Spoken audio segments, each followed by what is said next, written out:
కొన్ని సందర్భాల్లో డిబేట్లలో కూర్చొని ఏం మాట్లాడుతున్నాడో ఎందుకు మాట్లాడుతున్నాడో కూడా అర్థం కావట్లేదు. అదొక రకమైన పోయేకాలన్నమాట.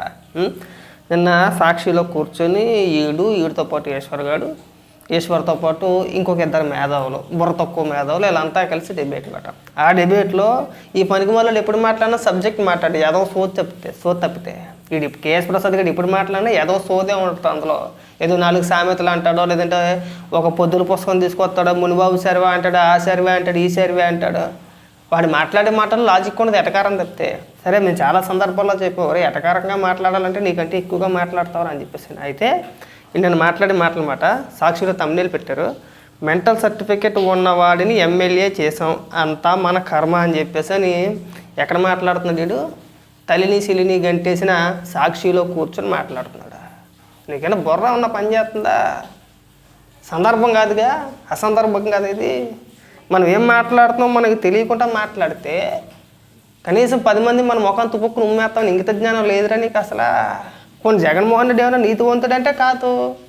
జగన్మోహన్ రెడ్డి బెయిల్ మీద బయటకున్నాడు, బెయిల్ మీద బయట ఉన్నావాడిని ముఖ్యమంత్రిని చేస్తే లేనిది నీకు ఇది నొప్పి వచ్చేసిందా? తప్పు కదా. నేను అందుకే చాలా సందర్భాల్లో చెప్తా, జగన్మోహన్ రెడ్డి నువ్వో లేదంటే ఇంకొకడో మీరెవరో శుద్ధపోసలు కాదుగా. తప్పు కదా, అసందర్భంగా మనం మాట్లాడకూడదు కదమ్మా.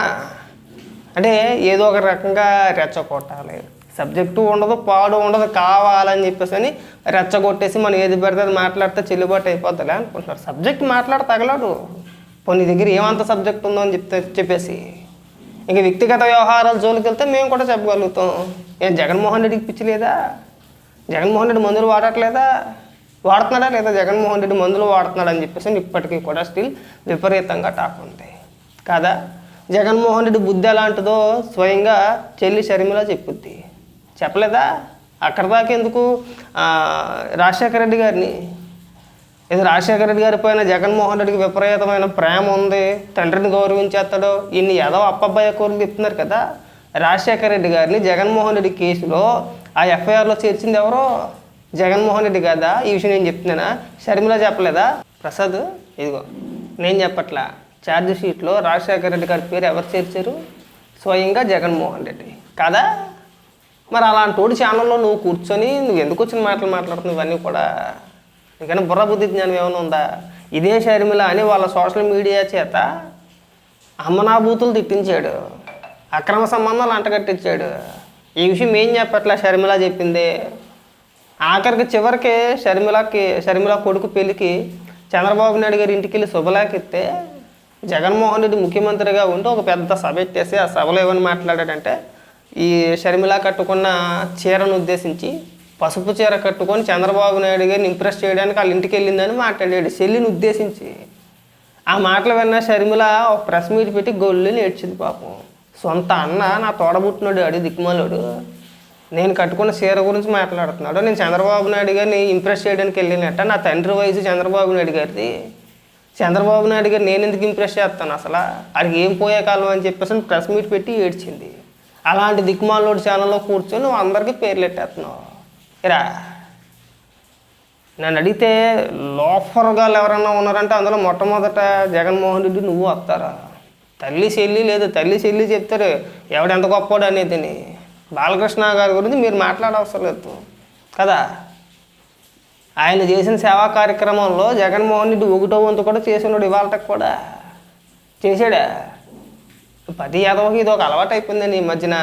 సరే, బాలకృష్ణ గారు నీలాంటి పకోడీ గాలిని బొచ్చిగాలిని పెద్ద పట్టించుకోవడం, ఆ పట్టించుకోకపోవడం ఏమైపోయిందంటే మీకు ఇది ఒక ఆయుధం కింద అయిపోయింది. ఎవడ పడతాడు ఇష్టానుసారంగా వచ్చి బాలకృష్ణ గారినో లేదంటే ఇంకొకరినో మనం వ్యక్తిగతంగా మాట్లాడితే పెద్ద మేధావులు అనుకుంటున్నారా? నీకు ఒకటి తెలిస్తే ఇంకోటి తెలిసి అవ్వదు. నీ మేధావుతనం మాకు తెలుసు. రే పొద్దుల పుస్తకం పట్టుకో చేతి పెడతాడు మాట్లాడి దిక్కుమల సావట సన్నాసి, నీ మేధావుతనం మాకు తెలుసు. విజ్ఞాన ప్రదర్శన వద్దు, నువ్వు అంత పెద్ద మేధావు కాదు. నీకు ఒకటి తెలిస్తే ఇంకోటి తెలిసి అవ్వదు. నువ్వు మేధావే. వీడు ఇదే ఎన్నికల్లో ఎక్కడో కానీ ఒక వీడియో వైరల్ అయింది మొన్న, జగన్మోహన్ రెడ్డికి ఓటేసాను అని చెప్పేసి వైసీపీ కార్యకర్తగా పనిచేసేసాడు. వీడు పొలిటికల్ అనలిస్ట్ మళ్ళీని.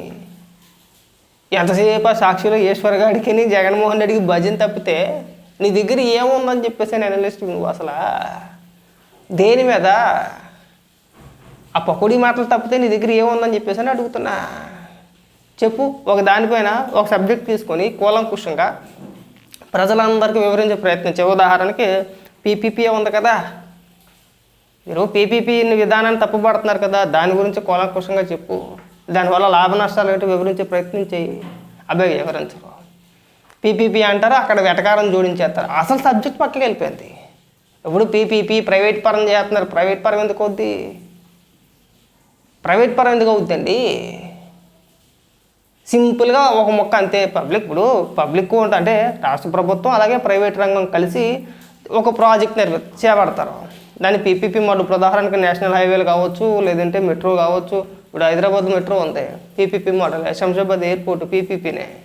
నేషనల్ హైవేలు అక్కడ దాకేందుకు ఇప్పుడు రాజశేఖర రెడ్డి మీరు చెప్పుకోస్తారు కదా, 108 స్థాపించింది రామలింగరాజు అయినా సరే, లేదు రాజశేఖర రెడ్డి అంటారు. ఇప్పుడు ఆ 108 కూడా పీపీపీ మోడలే కదా. గతంలో జగన్మోహన్ రెడ్డి ముఖ్యమంత్రిగా ఉన్నప్పుడు ఈ 108 అంబులెన్స్లు అంటే ఎవరికి ఇచ్చారు? అరబిందో సంస్థ కట్టబెట్టలేదా? మీరు రన్ చేయండి, మీరు తిప్పండి అని చెప్పేసి ఎవరికి ఇచ్చారు? ఆ కాంట్రాక్ట్ ఎవరికి ఇచ్చారు మీరు? అరబిందో ఎవరిది? విజయసాయి రెడ్డి చుట్టా ఉంది, అల్లుడిదే కదా అరబిందో ఫార్మా. మరి ఎవడో చెప్పుకోతున్నా, ఎందుకు ఇచ్చారు మీరు? అవి ఇవన్నీ వదిలేస్తారండి సింపుల్గా. ఈ లాజిక్లన్నీ వదిలేస్తారా? ప్రైవేట్ పరం చేస్తున్నారు. నువ్వు చెప్పు కరెక్ట్గా వచ్చి పీపీపీ విధానం గురించి నీకు ఏం తెలిసి వచ్చిందో అక్కడ కూలంకషంగా ఏదో జోకులు వేయకుండా టాపిక్ డైవర్ట్ చేయకుండా పూర్తి వివరంగా చెప్పు నువ్వు అక్కడ. అది మాత్రం చెప్పడం చేత కాదు. పోనీ ప్రభుత్వ మెడికల్ కాలేజీలు 17 మెడికల్ కాలేజీలు అంటున్నారు కదా, ఫీజు ఎంత అండి? ఎంత ఉండాలి? దాని గురించి ప్రస్తావించట్లా. గత ప్రభుత్వం జీవోలు ఇచ్చారు కదా, జీవోలు జారీ చేశారు, అలాగే గెజిట్ నోటిఫికేషన్ కూడా ఇచ్చారు కదా మెడికల్ కాలేజీలకు సంబంధించి. ఫీజు ఎంత? అందులో ఒక 15% అంటే 100లో 15% ఆల్ ఇండియా కోటాలో వెళ్ళిపోతాయి. మిగిలిన 85%లో 50% జనరల్ కోటా. జనరల్ కోటాలో ఫీజు ఎంత?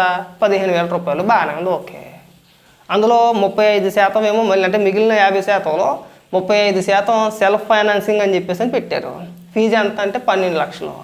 మిగిలిన 15% ఏమో ఎన్ఆర్ఐ కోటా. ఫీజు ఎంత అంటే 20 లక్షలు.